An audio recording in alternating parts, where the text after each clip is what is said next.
Channel happy times with Karishmita. কি খবৰ আপোনালোকৰ? মোৰ বাৰু ভালে। আপোনালোকৰ খবৰ মোক কমেণ্টছত জনাবলৈ নাপাহৰিব। আজি আহিছোঁ এটা নতুন ভিডিঅ'ৰ সৈতে। আশা কৰিছোঁ আপোনালোকৰ চাই ভাল লাগিব। আজিনো মই ইমান মেকআপ কৰি কিয় আহিলোঁ ন? একেবাৰে আই শ্বেডো লগাই চাওকচোন, অকণমান গ'লেই। আই শ্বেডো লগাই আহিলোঁ, ইমান মেকআপ মাৰি কিয় আহিলোঁ? কিনো কৰিম ন, ঘৰতে থাকি একদম বৰ লাগি গৈছে, নামানা হৈছে আৰু মানে কিমান দিনো এনেকৈ ঘৰত থাকিম, ক'তো যাব নোৱাৰা হৈছোঁ। সেইকাৰণে আৰু এইবোৰ ঘৰতে অকণমান টাইম পাছ। মোবাইলটোনো কিমান খুচৰি থাকিম মানে, মোবাইলতে আৰু সৰুকৈ নহয়, মোবাইলতে আৰু এনে ফটোশ্বুট ঘৰতে দেখাম বাৰু। ইয়াত মই ফটো এড কৰি দিম, কেনেকুৱা লাগে কমেণ্টছত জনাব। আপোনালোকে মোৰ আগৰ ভিডিঅ' চাইছেনে নাই? আৰু যদি চোৱা নাই, মই আই বাটনত লিংকটো দি দিম, আপোনালোকে চাই ল'ব আৰু কমেণ্টছত জনাব নাপাহৰিব আপোনালোকৰ কেনেকুৱা লাগে। আজি আহিছোঁ এটা নতুন ভিডিঅ'ৰ সৈতে, এটা স্পেচিয়েল ৰাজমাহ ৰেচিপি লৈ। মই কেনেকৈ বনাওঁ সেই দেখাব চেষ্টা কৰিছোঁ। আপোনালোকে বনাইছে চাগে, এবাৰ মোৰ ষ্টাইলত বনাই চাব, কেনেকুৱা লাগে মোক কমেণ্টছত জনাব। আহকচোন চাওঁ মই ৰাজমাহ ৰেচিপিটো কেনেকৈ বনালোঁ। এয়া মই ৰাজমাহ লৈছোঁ, এইখিনি মই তিয়াই থৈ দিছিলোঁ। এতিয়া মই এইখিনি বইল কৰি ল'ম। ইয়াতে মই জোখমতে পানী দি লওঁ আৰু মই ইয়াত আলু দিছোঁ। আপোনালোকে নাখালে দিব নালাগে, এইটো অপশ্যনেল হয়। আৰু ইয়াতে মই আধা চামুচ নিমখ দিম। এতিয়া মই 4টাৰ পৰা 5টা হুইচেল যাব দিম। আৰু ইপিনে আছে 2টা কাটি থোৱা পিঁয়াজ, আৰু ইপিনে আছে জ্বলা যিমানটো খায় সেইখিনি দিব। আৰু ইপিনে আছে ডালচেনি আৰু 2টা লং, আৰু ইপিনে আছে 2 খিলা তেজপাত। ইপিনে আছে মই গ্ৰেট কৰি থোৱা বিলাহী, আপোনালোকে মিক্সিত মাৰি ল'ব পাৰে। আৰু ইপিনে আছে আদা, নহৰু আৰু জিৰাৰ পেষ্ট। আৰু ইপিনে শুকান মছলা, গৰম মছলা, ৰেড চিলি পাউডাৰ আৰু অকণমান জিৰা গুড়ি। মই জিৰা গুড়ি অকণমান দিছোঁ, কাৰণ মই ইপিনে পেষ্ট বনাই লৈছোঁ। সেইখন গৰম হোৱাত মই ইয়াত দিলোঁ লং আৰু ডালচেনি আৰু 2 খিলা তেজপাত। এইখিনি মই এতিয়া লৰাই লওঁ। আৰু ইয়াত দি দিম মই জলকীয়াখিনি,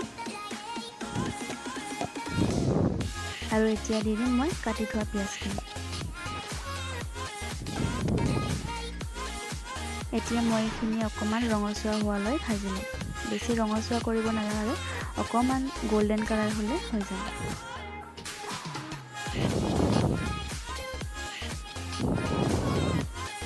এতিয়া মই এইখিনি ভাজি থাকিম ৰঙচুৱা হোৱালৈ। সেই ৰঙচুৱা হোৱাৰ পিছত ইয়াত মই গ্ৰেট কৰি থোৱা বিলাহীখিনি দি দিছোঁ। আৰু মই এতিয়া এইখিনি ভালকৈ ভাজি থাকিম যেতিয়ালৈ তেলটো বিৰিঙি নুঠে।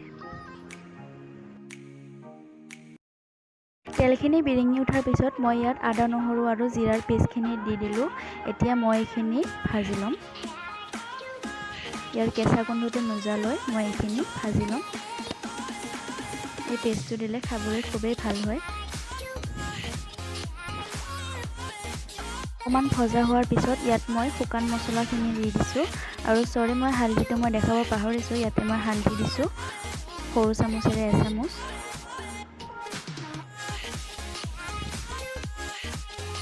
এইখিনি ভালকৈ ভজা হোৱাৰ পিছত ইয়াত মই দিছোঁ 1 চামুচ নিমখ আৰু দিছোঁ আলুখিনি। মন কৰিব, আমি বইল কৰোঁতে নিমখ আধা চামুচ দিছিলোঁ, এতিয়া সেইকাৰণে অকণমান কমকৈ দিব, 1 চামুচ দিব, মিডিয়াম চামুচেৰে 1 চামুচ। আৰু এতিয়া ভালকৈ এইখিনি ভাজি ল'ম। ভজা হৈছে আৰু অকণমান ভালকৈ ভাজি ল'ম, আলুত যেন মছলাটো ভালকৈ লাগি যায়। দেখিছে ধুনীয়াকৈ তেল বিৰিঙি আছে, মছলাটো যেন জ্বলি নাযায়। সেইকাৰণে মই ইয়াত মছলাৰ বাতিটো আওখালি ইয়াত মই দি দিছোঁ। আৰু এইখিনি এতিয়া লৰাই দিম।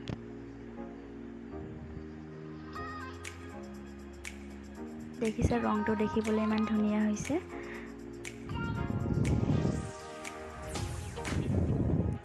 এতিয়া মই ইয়াত বইল কৰি থোৱা ৰাজমাহখিনি দি দিম। এতিয়া মই এইখিনি ভালকৈ মিক্স কৰি ল'ম।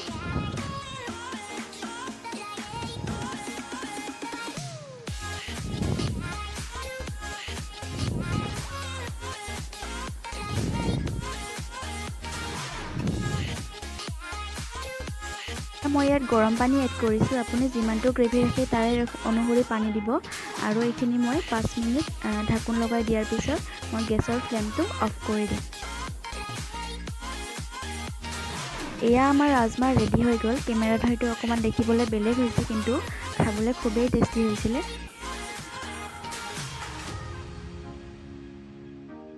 ভিডিঅ'টো চাই কেনেকুৱা পালে মোক কমেণ্ট ছেকশ্যনত জনাবলৈ নাপাহৰিব আৰু ভিডিঅ'টো চাই যদি ভাল পালে এটা লাইক কৰি দিব আৰু ছাবস্ক্ৰাইব কৰিব একেবাৰে নাপাহৰিব। আৰু যদি আপোনালোকে মোৰ আগৰ ভিডিঅ' চোৱা নাই, মই আপোনালোকক ডেছক্ৰিপশ্যনত লিংকটো দি দিম, আপোনালোকে চাই ল'ব আৰু কমেণ্টছত জনাব নাপাহৰিব। আজিৰ ভিডিঅ'টো মই ইয়াতে সামৰিছোঁ। তেতিয়ালৈ stay home, stay safe, bye বাই।